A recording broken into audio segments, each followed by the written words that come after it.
আজিৰ মই প্ৰথম পাঠী হিচাপে নৱম শ্ৰেণীৰ আমাৰ চাৰিওকাষৰ বস্তুবোৰ যোনটো পাঠটো আছিলে সেইটো আৰম্ভ কৰিবলৈ ওলাইছোঁ।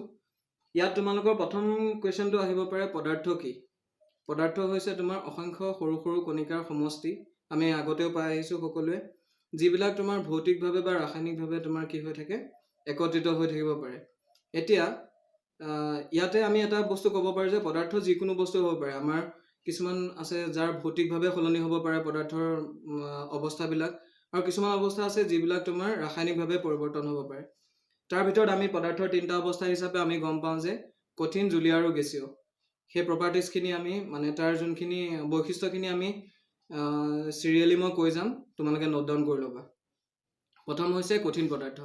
আমি জানো যে কঠিন পদাৰ্থৰ তোমাৰ বৈশিষ্ট্য হিচাপে ইয়াৰ কি হ'ব পাৰে, ইয়াৰ যোনবিলাক কণিকা থাকে, কণিকাবিলাকৰ মাজৰ ব্যৱধানটো খুব কম হয়, আৰু ইহঁতৰ কি হয়, ইটোৱে সিটোক খুব প্ৰবলভাৱে আকৰ্ষণ কৰি থাকে। সেইবাবে ইহঁতবোৰ কি হয়, দৃঢ় হয়, আৰু লগতে ইহঁতক মানে তোমাৰ ভাঙিবলৈ কাৰণে উচ্চ গলনাংক বা উচ্চ তোমাৰ উতলাংকৰ প্ৰয়োজন হয়। এতিয়া নেক্সটটো আহিলে গেছীয় অৱস্থা। গেছীয় অৱস্থাটো হৈছে য'ত পদাৰ্থৰ প্ৰতিটো অৱস্থাৰে কণিকাবোৰৰ মাজৰ ব্যৱধানটো অতি বেছি হয়। ই কঠিন অৱস্থাত যেনেকৈ ইহঁতবিলাক খুব তোমাৰ আকৰ্ষণীয় বলেৰে বান্ধ খাই থাকে, কিন্তু ইয়াত তোমাৰ কি হ'ব, ইয়াত অতি সহজে ইহঁতে এঠাইৰ পৰা আন ঠাইলৈ আঁতৰি যাব পাৰিব, গেছৰ কণিকাবোৰ। ঠিক তেনেকৈ জুলীয়া অৱস্থা। জুলীয়া অৱস্থাটো হৈছে কঠিন আৰু গেছীয় দুয়োটাৰ অৱস্থাৰ মাজৰ অৱস্থা। এতিয়া প্ৰথম কথাটো আহি গ'ল ইয়াতে। আমি কিছুমান কুৱেশ্যন আহিব পাৰে ইয়াতে, তোমালোকৰ প্ৰশ্নাৱলীত তোমালোকে কুৱেশ্যনখিনি চাই ল'বা। এটা কুৱেশ্যন আহে যে যদি মই এটা কোঠালিত ধূপ এডাল জ্বলাই দিওঁ, তেতিয়াহ'লে তাৰ গোন্ধটো গোটেইকেইটা ৰুমতে কেনেকৈ যাবগৈ পাৰে। ইয়াৰ প্ৰথম কথাটো হৈছে, যিহেতু আমি গম পাম যে ধূপডাল যেতিয়া মই জ্বলাই দিলোঁ, তাত থকা যোনখিনি গোন্ধখিনি তোমাৰ যাবলৈ হ'লে এতিয়া গেছীয় অৱস্থাৰ মাজেৰে পাৰ হৈ যাব। আৰু ইয়াতে তোমাৰ পদাৰ্থৰ কণিকাৰ তিনিটা বৈশিষ্ট্য তোমালোকৰ কুৱেশ্যন হিচাপে আহে, গতিকে এইটো নোট ডাউন কৰি ল'বা যে পদাৰ্থৰ কণিকাবিলাকৰ তিনিটা বৈশিষ্ট্য লিখা। ইয়াৰে প্ৰথমটো বৈশিষ্ট্য হৈছে পদাৰ্থৰ কণিকাবোৰে ইটোৱে সিটোক অনবৰতে আকৰ্ষণ কৰি থাকে। 2 নম্বৰটো হৈছে পদাৰ্থৰ কণিকাবোৰৰ মাজত পৰস্পৰৰ মাজত ব্যৱধান আছে, মানে ইটোৰ পৰা সিটোলৈ কিছু ব্যৱধান থাকে, আৰু পদাৰ্থৰ কণিকাবোৰ কোনো এটা মাধ্যমৰ মাজেৰে নিৰন্তৰ গতি কৰি থাকিব বিচাৰে।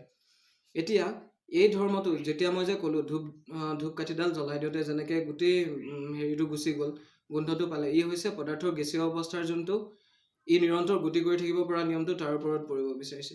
যিহেতু মই ধূপডাল জ্বলাই দিলোঁ, গোন্ধটো তোমাৰ গেছীয় অৱস্থাৰ মানে বায়ুৰ মাজেৰে, গেছীয় অৱস্থাৰ মাজেৰে কণিকাবোৰ এটাৰ লগত সিটো খুন্দা খাই পাৰ হৈ গৈ সেই গোন্ধটো বিয়পি পৰিব পাৰে। ঠিক তেনেদৰে তোমাৰ আমাৰ গেছ চিলিণ্ডাৰত যেনেকৈ এটা আমি শেষ হৈ যোৱা গেছ, যিহেতু আমি LPG যেতিয়া গেছটো জ্বলাবলৈ বিচাৰোঁ, তেতিয়া একদম শেষলৈকে আমি জ্বলাব পৰা মেইন কাৰণটো হৈছে কাৰণ গেছৰ কণিকাবোৰে অনবৰতে সেই পাত্ৰটোৰ গাত কি কৰি থাকিব পাৰে, খুন্দা মাৰি থাকিব বিচাৰে। অৰ্থাৎ ইহঁতে নিৰ্দিষ্ট মাধ্যমৰ মাজেৰে ইহঁতে কি কৰিব পাৰে, পাৰ হৈ যাব পাৰে। ইয়াতে মই প্ৰথম অৱস্থাত এটা বস্তু উল্লেখ কৰিলোঁ যে উতলাংক আৰু গলনাংক পইণ্ট। এতিয়া মই প্ৰথমটো কওঁ যে উতলাংকটো কি হয়, যি নিৰ্দিষ্ট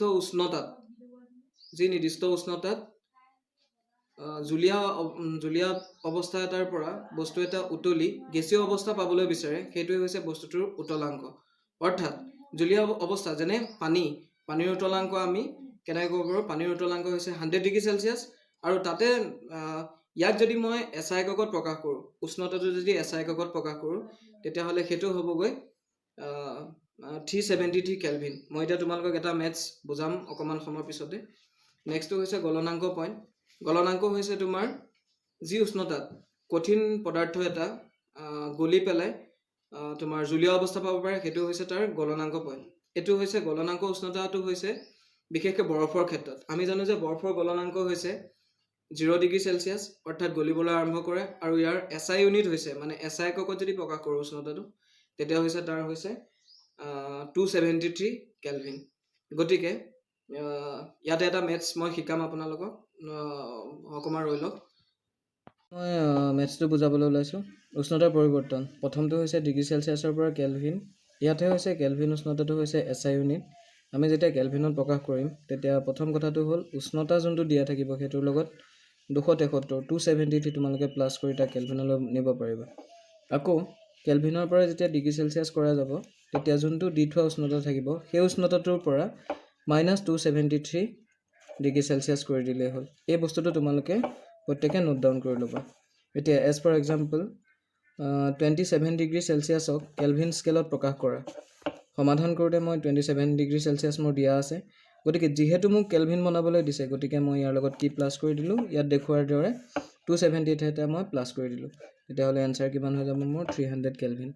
ঠিক একেদৰে 573 কেলভিন, ইয়াক কেলভিন স্কেলক আকৌ তোমাৰ ক'ত প্ৰকাশ কৰিব দিছোঁ মই ডিগ্ৰী চেলচিয়াছত, গতিকে সমাধান ৰূপে এই যোনটো কেলভিনটো থাকিব লিখিলোঁ, তাৰ পৰা কিন্তু -273 মই কৰি দিলোঁ। যেনেকৈ মই বুজাইছিলোঁ ইয়াত যে উষ্ণতাটো যোনটো দিয়া থাকিব তাৰ পৰা 273 মোৰ মাইনাছ কৰা হ'ব, গতিকে তেনেকৈ কৰিলে মই কিমান পাম 300 ডিগ্ৰী চেলচিয়াছ।